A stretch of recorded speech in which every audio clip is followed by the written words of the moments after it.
La burla cruel de la que era objeto lo deprimía y entristecía.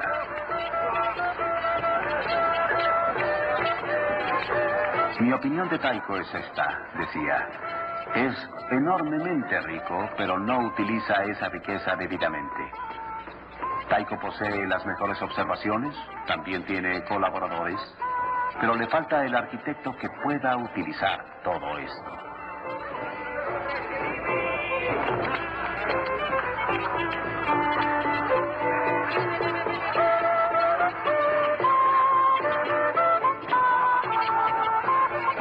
Tycho era incapaz de convertir sus observaciones en una teoría coherente del sistema solar. Sabía que necesitaba la ayuda del brillante Kepler. Pero entregar el trabajo de su vida a un rival en potencia era inconcebible. ¿Esto es todo?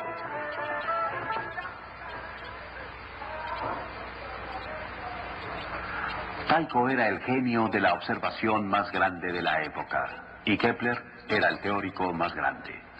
Ninguno de los dos por sí solo podría lograr la síntesis que ambos sentían que podría formularse ahora. Kepler. El nacimiento de la ciencia moderna, que es la fusión de la observación y la teoría, se tambaleaba en el precipicio de su mutua desconfianza.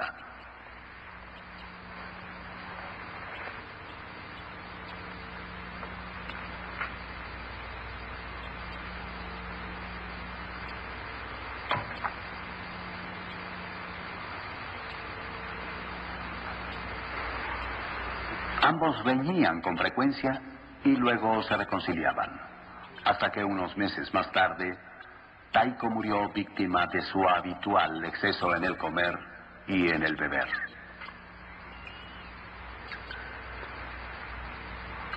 Kepler escribió a un amigo: la última noche de delirio, Tycho repetía una y otra vez estas palabras, como alguien componiendo un poema: dejadme imaginar que no he vivido en vano.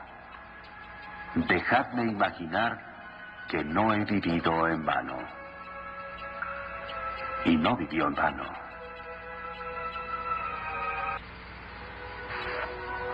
Finalmente, después de la muerte de Tycho, Kepler consiguió que la renuente familia le entregara las observaciones del genio. Tales como observaciones del movimiento aparente de Marte a través de las constelaciones obtenidas durante un periodo de muchos años. Los datos de unas cuantas décadas previas al invento del telescopio eran sin duda los más precisos que se tenían hasta esa fecha. Kepler trabajó con apasionada intensidad para entender las observaciones de Tycho. ¿Cuáles movimientos reales de la Tierra y de Marte alrededor del Sol podrían explicar con la precisión de medidas el movimiento aparente de Marte en el cielo visto desde la Tierra? ¿Pero por qué Marte? Porque Tycho le había dicho a Kepler que el movimiento aparente de Marte era el más difícil de reconciliar con una órbita circular. Después de años de cálculos pensó haber encontrado los valores correctos para una órbita circular de Marte que igualaba 10 de las observaciones de Tycho con diferencia de 2 minutos de arco. Sabemos que hay 60 minutos de arco en un grado angular y, por supuesto, 90 grados del horizonte al cenit. Así que unos cuantos minutos de arco son difíciles de medir, especialmente sin telescopio.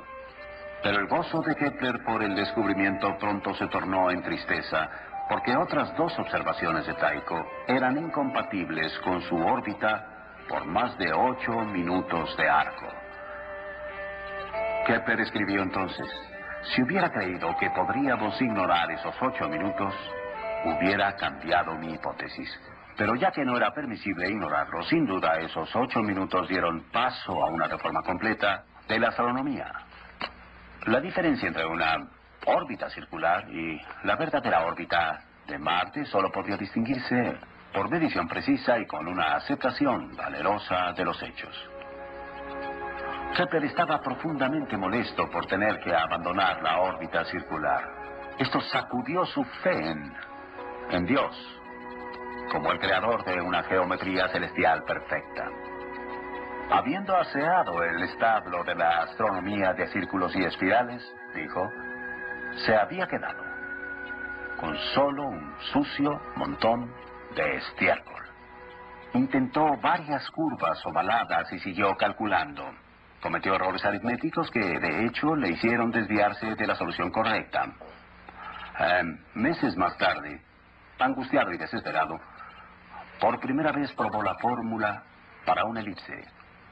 Esta elipse igualó las observaciones de Tycho maravillosamente. En una órbita como esta, el Sol no está en el centro, está descentrado.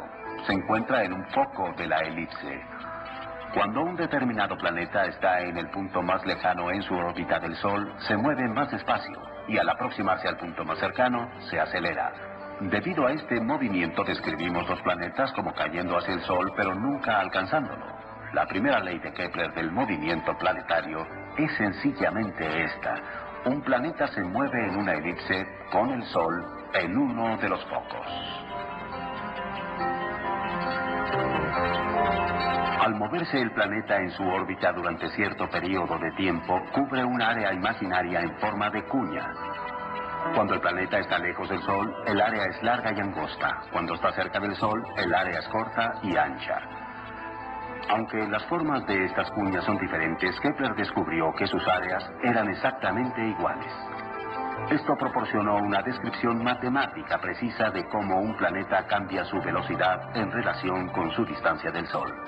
Ahora, por primera vez, los astrónomos podían predecir exactamente dónde estaría un planeta de acuerdo a una ley sencilla e invariable. La segunda ley de Kepler es esta. Un planeta cubre áreas iguales durante períodos iguales.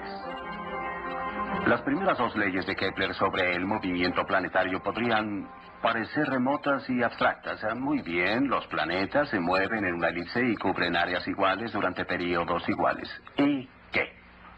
No es tan fácil de comprender como el movimiento circular.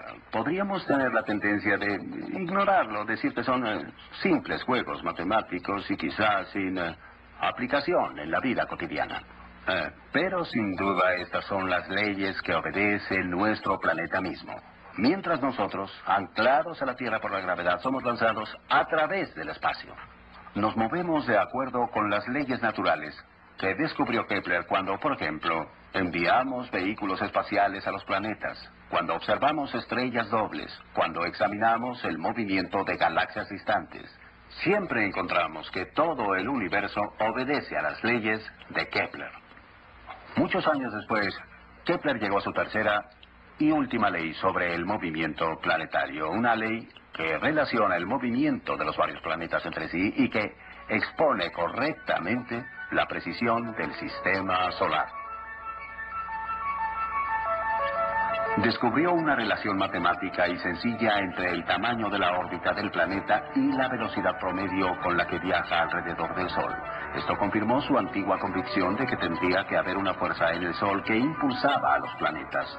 Una fuerza mayor para los planetas interiores de movimiento rápido y una fuerza más débil para los planetas exteriores de movimiento lento. Más tarde, Isaac Newton identificó esa fuerza como la fuerza de gravedad, respondiendo al fin a la pregunta fundamental: ¿qué hace que los planetas se muevan? La tercera o ley armónica de Kepler afirma que el cuadrado de los períodos de los planetas, o sea, el tiempo en completar una órbita, es proporcional al cubo a la tercera potencia de su distancia promedio del Sol. Así que, cuanto más lejos está el planeta del Sol, más lentamente se mueve, pero siempre de acuerdo con una ley matemática precisa. Kepler fue la primera persona en la historia de la especie humana en entender correcta y cuantitativamente cómo se mueven los planetas y cómo funciona el sistema solar.